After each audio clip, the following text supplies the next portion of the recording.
Madame, bonjour à toutes et à tous. Très heureux de vous retrouver pour cette session de la mi-journée de nos informations.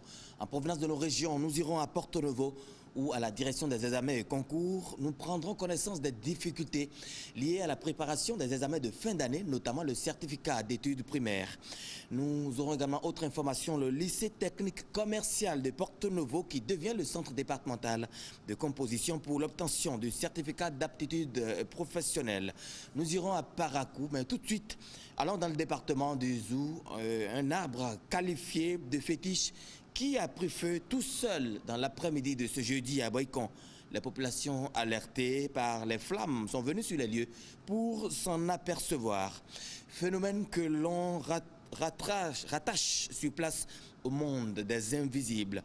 Gilles Dansou et François Zissou nous en parlent.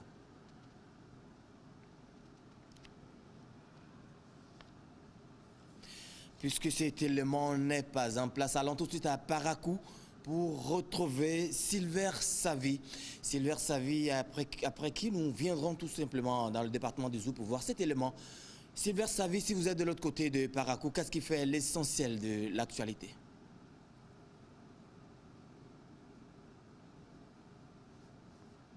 Merci, bonsoir à vous Jérôme Hongbo, merci de nous retrouver par ici, la journée internationale de la femme. On en parle encore et l'Union des femmes élues conseillères de la Liborie, du Borgou et des collines appelle à un renforcement des actions pour une amélioration de la situation de la femme. Un plaidoyer formulé depuis la commune de Perere ce jeudi et cela s'inscrit bien sûr dans le cadre de la journée internationale de la femme. Alexandra Jotin pour le compte-rendu. Ainsi démarre cette célébration, une marche des femmes dans les rues de Perere, banderole en main afin d'imprimer dans les esprits leur message.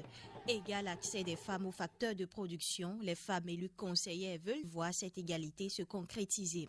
Plus qu'une fête, la célébration de la journée internationale de la femme doit être pour nous une occasion pour réfléchir sur nos conditions de vie et de travail.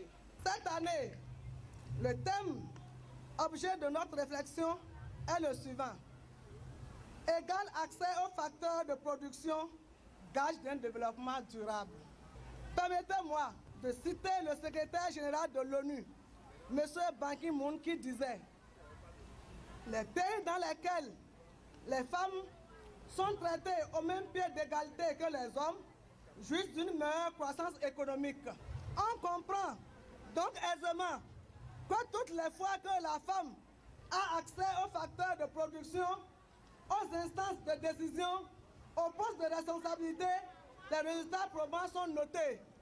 Les maires des communes du Borgou présents, à savoir ceux de Ndali, Niki Kalale et particulièrement Souno Boukobio, maire de Tchaourou, président de leur instance fêtière l'ADECOB, ne dira pas le contraire. L'ADECOB, Scienson ONG, Derana, Care International et plusieurs autres partenaires sont engagés aux côtés de l'UFEC-ABC dans la lutte pour l'émancipation de la femme. C'est la 9e édition de la GIF dans le Borgou, la 2e Cabrite Perere. La marraine se réjouit du contexte. En 2008, cette journée avait été célébrée à Perere alors que le conseil communal n'avait pas en son sein une femme. Nos différentes luttes et sollicitations ont donc payé. Au terme de cette manifestation, l'élite féminine de Perere, meilleures écolières, élèves et groupements de femmes s'est vu décerner des prix.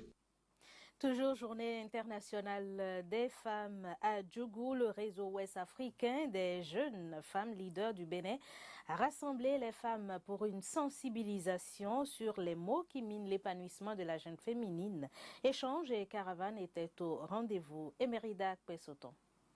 Le réseau ouest africain des jeunes femmes leaders du Bénin, Roagelf, se soucie du bien-être de la femme et plus précisément de la femme de Djougou. Les femmes doivent pouvoir prendre leur destin en main et pour y arriver, il est important qu'elles prennent conscience des problèmes qui les arrièrent afin d'y trouver des solutions. Et entre autres problèmes à Djougou, on peut citer les mariages précoces ou forcés, les grossesses précoces ou non désirées, l'abandon très tôt de la scolarisation. Tomber enceinte à un très bas âge, ça pose toutes sortes de problèmes. Déjà pour la fille qui voit son destin bouleversé, mais aussi quand on voit les problèmes de santé qui s'ensuivent. Il me plaît au regard des statistiques criardes que nous enregistrons d'interpeller les leaders religieux, les leaders politiques, les leaders administratifs, d'interpeller les parents que nous sommes, de prendre nos responsabilités vis-à-vis de nos enfants. Thème de la célébration de la Journée de la femme de cette année, Planète 50-50, d'ici 2030, franchissons le pas. Pour aider donc les femmes de Djougou à franchir le pas, Roagelf Bénin, entouré de ses différents partenaires, sensibilise les femmes de Djougou. Ensemble, les femmes doivent se lever debout et se mettre debout. Au lieu de dire comme un seul homme, mais comme une brave femme. Comme une brave femme pour construire leur destin. Car après le Créateur, le destin de tout un chacun dépend de lui. Après les causeries en salle, la sensibilisation se poursuit sur le terrain à travers une caravane. Les rues et ruelles de Djougou sont donc parcourues. Il faut noter que le Roagelf est présent dans 14 pays de l'Afrique de l'Ouest et travaille à assurer un réel leadership, une véritable autonomisation aux jeunes filles et aux femmes. Revenons au cinéma pour finir. On constate que le scénario, matière première d'une œuvre cinématographique, le plus souvent est bâclé par nombre de jeunes réalisateurs. La conséquence, c'est la mauvaise facture des films proposés. Alors, le scénario, qu'est-ce que c'est? Élément de réponse avec Ignace Yetchenou, cinéaste béninois rencontré lors de la formation sur l'écriture du scénario et la lecture filmique. Le scénario a cette spécificité d'avoir une écriture toute particulière. Il ne se range pas dans les œuvres littéraires, mais c'est une écriture qui est destinée à être entendue et à être vue. Donc c'est une écriture qui a ses particularités, qui a ses règles, qui permettent d'installer des idées, des histoires concrètes, d'installer des tensions pour donner de l'émotion aux spectateurs. Un scénario s'écrit toujours, par exemple, au présent de l'indicatif. Il voit la fille venir. La fille marche vers lui. Il se lève et va à sa rencontre. Il s'embrasse tendrement sur les lèvres et il lui dit « Je t'aime ». C'est un bout de scénario, ça. Le scénario épouse dans sa partie descriptive toujours le présent, s'exprime toujours au présent. Il n'y a pas de concordance de temps, il est venu, alors il lui parla. Non, il n'y a pas ça dans un scénario, dans la partie descriptive. Dans ce qui revient, la partie descriptive que nous appelons aussi la didascalie, dans ce qui revient aux acteurs, les personnages, ce qu'ils vont dire, il peut y avoir tous les jeux de mots, si tant est que leur langage est soutenu ou langage terre à terre. Il n'y a que, déjà, nous appelons quelque chose qu'on appelle l'exposition, qui est la toute première partie, le tout premier acte d'un scénario. Dans cette partie, nous montrons, nous disons qui est qui fait quoi, quelles sont les relations qui lient les différentes personnes. Après ça, il y a ce que nous appelons l'incident déclencheur. Parce que quand nous faisons l'exposition, nous finissons toujours par détecter, par révéler au spectateur que c'est l'histoire de quelqu'un qu'on veut raconter. Et ce quelqu'un-là, nous l'appelons le protagoniste. C'est lui qui, à partir d'un moment où que nous appelons l'incident déclencheur, c'est qu'il y a un événement qui l'oblige à prendre une décision dans sa vie, qui l'oblige à agir, c'est là l'incident déclencheur, et il se fixe un objectif à atteindre.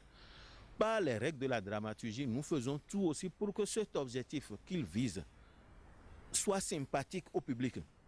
Le public d'abord va aimer le protagoniste, va trouver que ce qu'il se donne comme objectif à atteindre, c'est aussi bien, et ainsi, quand l'identification est faite, le public le suit. Si des malheurs le frappent, le public est malheureux. S'il gagne, le public est heureux. Vous vous rappelez, quand on était dans l'enfance, il y avait un film hindou, on disait « Ana Kouegbe ». La musique composée dans l'autre pays ne disait aucunement ces paroles-là, mais le public emporté qui s'est complètement identifié au protagoniste a mis ces paroles dedans pour accompagner l'acteur, le protagoniste à atteindre son objectif. C'est de l'émotion. Et voilà, Jérôme Hongbo, ce sera tout pour ce midi. Merci de nous avoir reçus. À vous, Sylvain Savier, et à toute l'équipe de l'antenne régionale de Parakou. Un fait étrange à présent dans le département du Zou. Un arbre qualifié de fétiche a pris feu tout seul dans l'après-midi d'hier. Les populations alertées par les flammes sont arrivées sur les lieux pour constater. On rattache à ce phénomène sur place au monde des invisibles. Retrouvons Gilles Dansou et François Zinsou pour le reportage.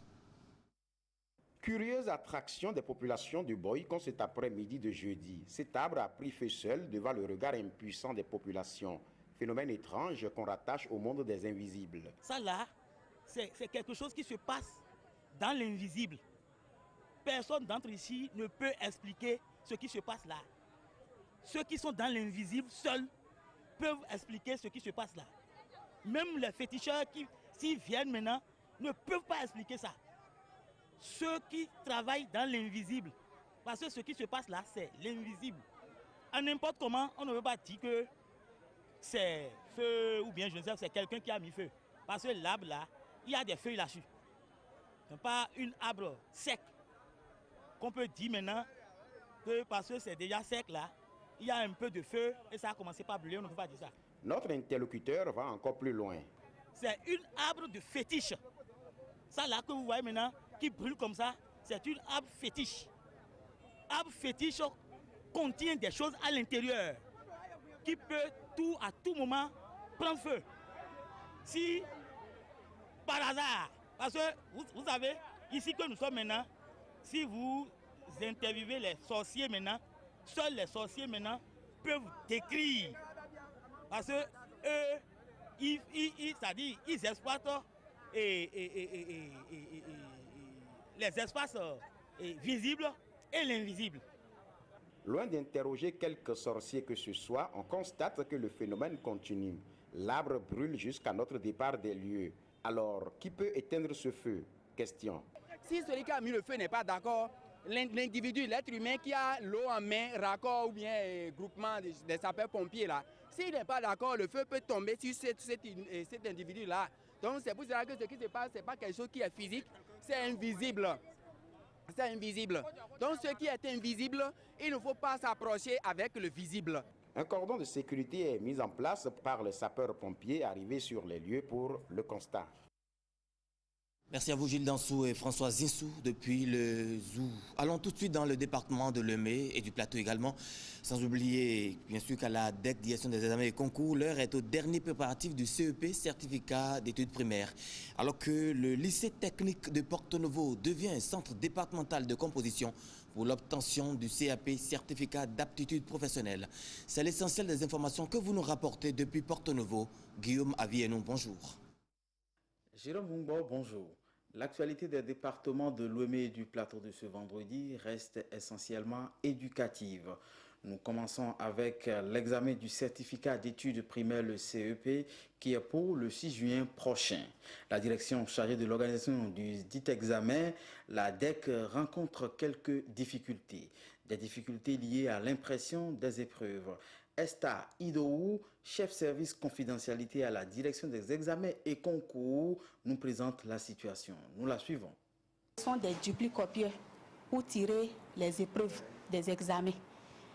C'est des machines qui tirent à grande vitesse à cause des effectifs là. Vous avez ici 1, 2, 3, 4, 5, 6. Mais sur les 6, il n'y a que 2 qui fonctionnent, mais pas à plein temps.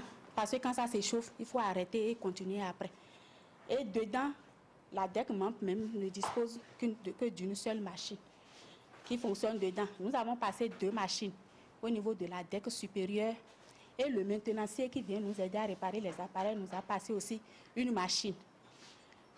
Les machines qui sont ici, normalement, on devait avoir dedans des machines qui font recto-verso. C'était des RICO que nous étions venus voir en 2014 lorsque nous avons pris service ici. Ces machines, surtout les RICO, Pripot, DINS 4640, ont comme spécialité de faire des épreuves en recto-verso pour éviter qu'il y ait des ratés dans les épreuves. Actuellement, aucune de ces machines ne marche. Donc, les 2 machines que nous avons passées au niveau de l'enseignement supérieur, nous devons les rendre le 30 avril, alors qu'on n'a pas fini de faire le tirage des 5 épreuves fondamentales d'abord, avant dessin et EPS, qui seront tirées le 6 mai. Ça veut dire quoi?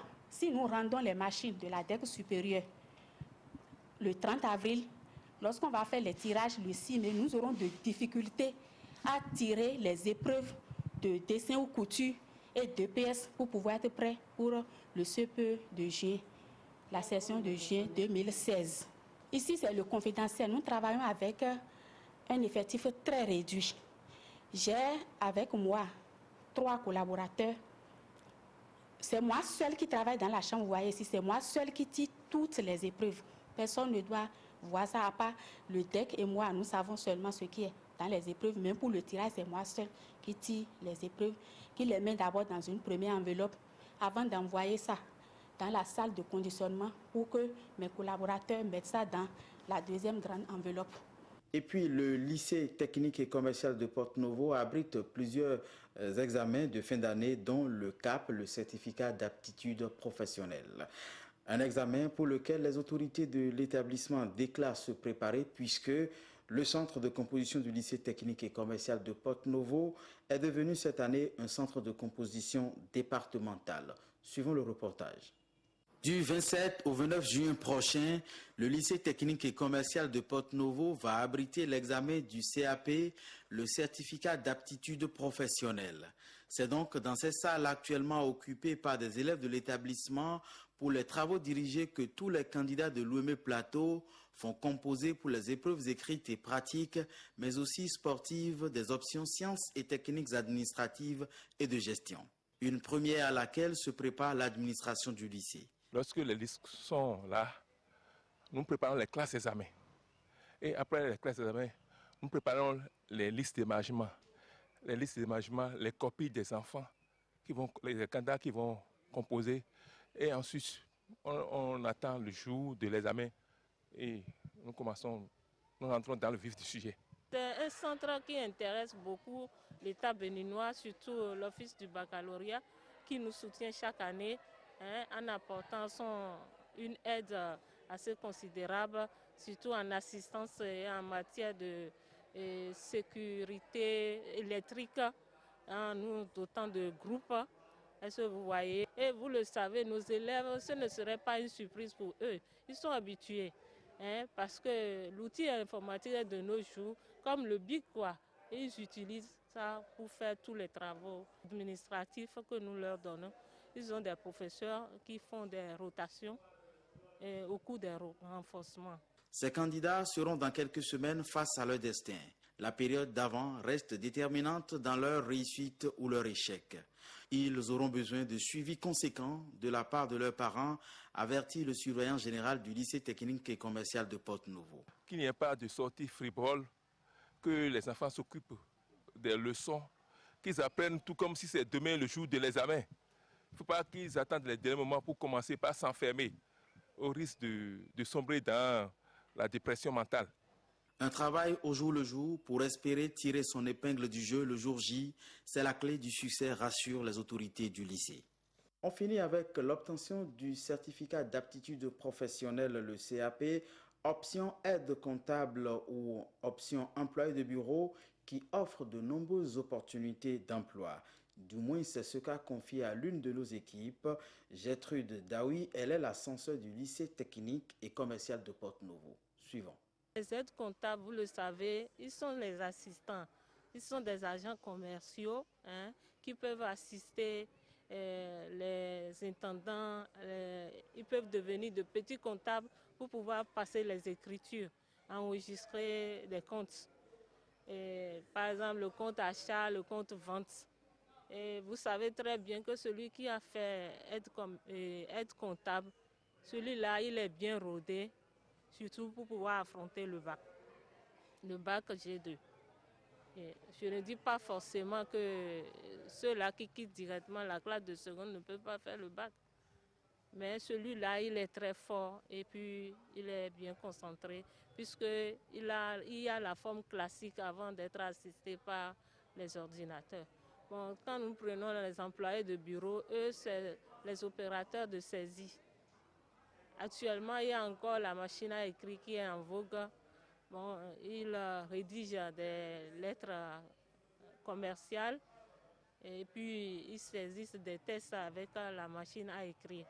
Dans les bureaux, vous voyez, dans nos mairies, partout, dans les hôpitaux, on utilise toujours parfois la machine à grand chariot parce qu'il y a des documents qui ont besoin de ceci-là. Donc ceux-là, ils sont formés pour ça et pourront être utilisés une fois dans leur milieu professionnel. Jérôme Mungbo, ami du petit écran, voilà, c'est l'essentiel à retenir des nouvelles en provenance des départements de Lomé du Plateau de la matinée de ce vendredi. Merci beaucoup à vous, Guillaume Avienou, et à toute l'antenne régionale de Porto Novo. Madame, Monsieur, ce sera tout pour les informations de cette mi-journée. Autre rendez-vous de l'information, 16h30, 19h30. La grande édition est à 20h et puis à 23h30, l'édition de nuit.